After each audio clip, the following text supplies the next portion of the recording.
ओम गणेश भगवान की जय। ओम नमो भगवते वासुदेवाय नमः। ओम नमः भगवते वासुदेवाय नमः। ओम नमो भगवते वासुदेवाय नमः। मार्गशीर्ष कृष्ण पक्ष उत्पन्ना एकादशी व्रत कथा। सूत जी बोले, हे ऋषियों, इस व्रत का वृतांत और उत्पत्ति प्राचीन काल में भगवान कृष्ण ने अपने परम भक्त युधिष्ठिर से कही थी। वही सब मैं तुमसे कहता हूँ। एक समय युधिष्ठिर ने भगवान कृष्णचंद्र से पूछा, हे भगवान, एकादशी का व्रत किस विधि से किया जाता है और उसका क्या फल है? उपवास के दिन जो क्रिया की जाती है, आप कृपा करके सब मुझसे विस्तार पूर्वक कहिए। यह वचन सुनकर श्री कृष्ण जी कहने लगे कि हे युधिष्ठिर, मैं एकादशी के व्रत का महात्म्य तुमसे कहता हूँ। तुम एकाग्रचित्त होकर सुनो। सर्वप्रथम हेमंत ऋतु में मार्गशीर्ष कृष्ण एकादशी से इस व्रत को आरंभ करना चाहिए। दशमी को सायंकाल में भोजन करके अच्छी तरह से दातून आदि करें, जिससे अन्न का कोई अंश मुंह में न रह जाए। रात्रि को भोजन कदापि न करें, अधिक न बोलें। एकादशी के दिन प्रातः 4 बजे उठकर सबसे पहले व्रत का संकल्प करें, जिसकी विधि इस प्रकार है। अमुक संवत्सरे, संवत्सर का नाम लें।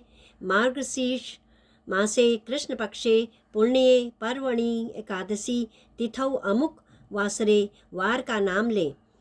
अमुक गोत्रोत्पन्नोत्पन्नोतहं, अपने गोत्र का नाम लें।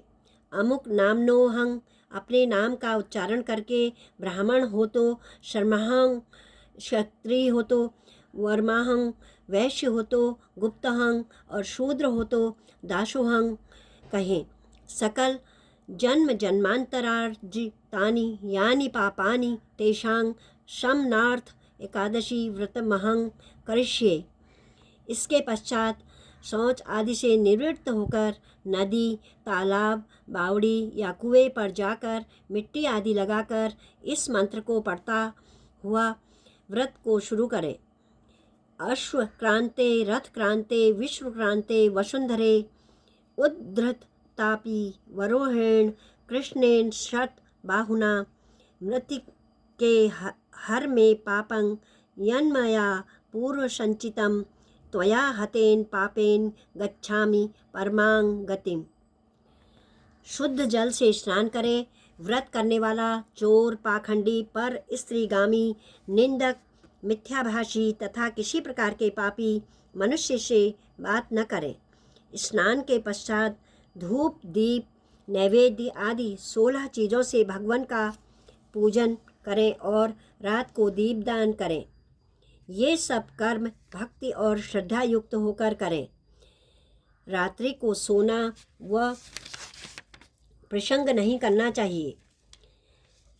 सारी रात्रि भजन कीर्तन आदि करना चाहिए और जो कुछ पहले जाने अनजाने में पाप किए हों उनकी क्षमा मांगनी चाहिए। धर्मात्मा पुरुषों को कृष्ण पक्ष तथा शुक्ल पक्ष दोनों एकादशियों को समान समझना चाहिए। जो मनुष्य ऊपर लिखी विधि से, ऊपर बोली विधि से, ऊपर कही विधि से के अनुसार एकादशी का व्रत करते हैं और उन्हें शंखोद्वार तीर्थ में स्नान करके भगवान के दर्शन करने से पहले जो फल प्राप्त होता है वह एकादशी व्रत के 16वें भाग के भी समान नहीं है। व्यतिपात के दिन दान देने से लाखों यज्ञ का फल प्राप्त होता है। संक्रांति से 4 लाख गुना तथा सूर्य चंद्र ग्रहण से में स्नान दान करने से जो फल प्राप्त होता है वही पुण्य एकादशी के दिन व्रत करने से प्राप्त होता है। अश्वमेघ यज्ञ करने से 100 गुना तथा 1 लाख तपस्वियों को 60 वर्ष तक भोजन कराने से 10 गुना, 10 ब्राह्मणों अथवा 100 ब्रह्मचारियों को भोजन कराने से 1000 गुना पुण्य भूमि दान करने से होता है। उससे 1000 गुना पुण्य कन्यादान का होता है और उससे 10 गुना पुण्य विद्यादान करने से होता है। विद्यादान से 10 गुना पुण्य भूखे को भोजन कराने से होता है। अन्नदान के समान इस संसार में कोई ऐसा दान नहीं है जिससे देवता और पितृ दोनों तृप्त होते हैं, परंतु एकादशी के व्रत का पुण्य सबसे अधिक होता है। 1000 यज्ञों से भी अधिक इसका फल होता है। एकादशी के व्रत का प्रभाव देवताओं को भी दुर्लभ है। रात्रि को भोजन करने वाले को उपवास का आधा फल मिलता है और दिन में एक बार भोजन करने वाले को उसका आधा फल मिलता है, परंतु निर्जल व्रत रखने वाले का महात्म्य तो देवता भी वर्णन नहीं कर सकते।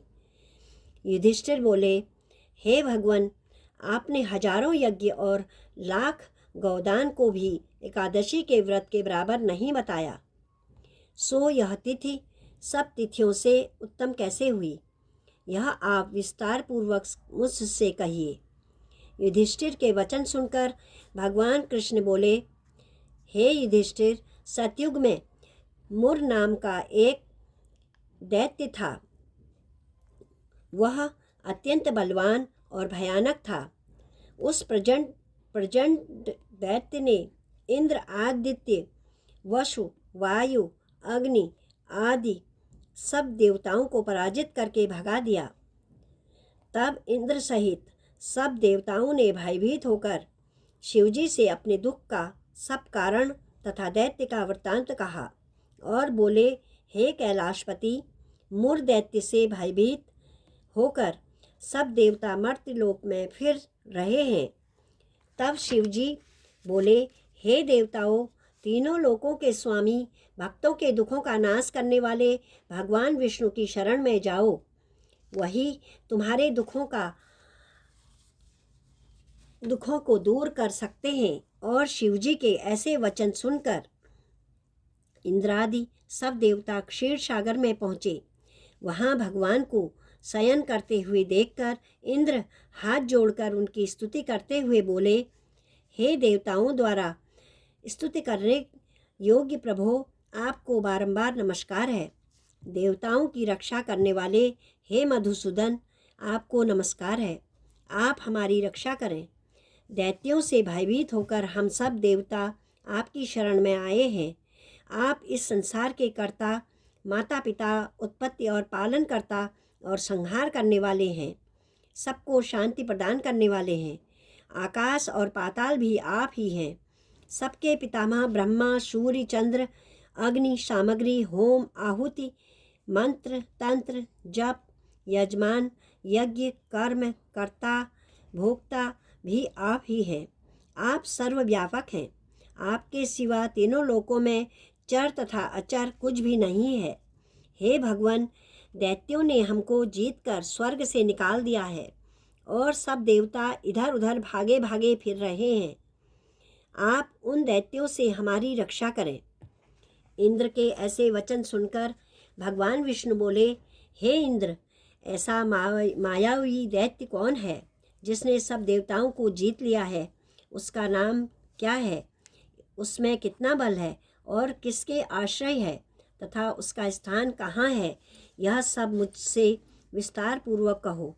भगवान के ऐसे वचन सुनकर इंद्र बोले, हे सर्वव्यापी भगवान, प्राचीन समय में चंद्रावती नगरी में नाड़ीजंग नाम का एक राक्षस था। उसी के महापराक्रमी और लोक विख्यात मुर नामक पुत्र ने सब देवताओं को स्वर्ग से निकालकर वहाँ अपना अधिकार जमा लिया है। वह इंद्र, अग्नि, वरुण, यम, वायु, ईश, चंद्रमा, नेत्र आदि सबके स्थान पर अधिकार करके और सूर्य बनकर आप ही प्रकाश करता है।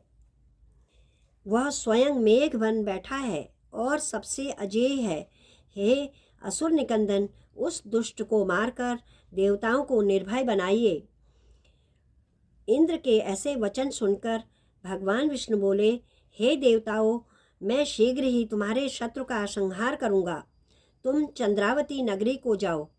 इस प्रकार कहकर भगवान सहित सब देवताओं ने चंद्रावती नगरी की ओर प्रस्थान किया। उस समय दैत्यपति मुर दैत्य सेना सहित युद्ध भूमि में गरज रहा था। उस बलवान असुर की गर्जना सुनकर सब देवता भय के मारे चारों दिशाओं में भागने लगे। जब स्वयं भगवान विष्णु रणभूमि में आए तो दैत्य उनको भी देखकर अनेक प्रकार के अस्त्र शस्त्र तथा आयुध लेकर दौड़ा। भगवान ने उनको आते देखकर सर्प के समान अपने बाणों से उनके शरीरों को बींध डाला। अनेक दैत्य उनके हाथों से मारे गए। केवल एक मुर ही जीवित बचा रहा। वह अविचल भाव से भगवान के साथ युद्ध करता रहा।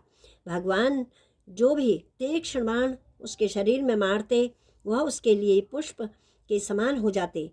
शस्त्रों के प्रहार से उसका शरीर छिन्न भिन्न हो गया, परंतु वह फिर भी युद्ध करता ही रहा।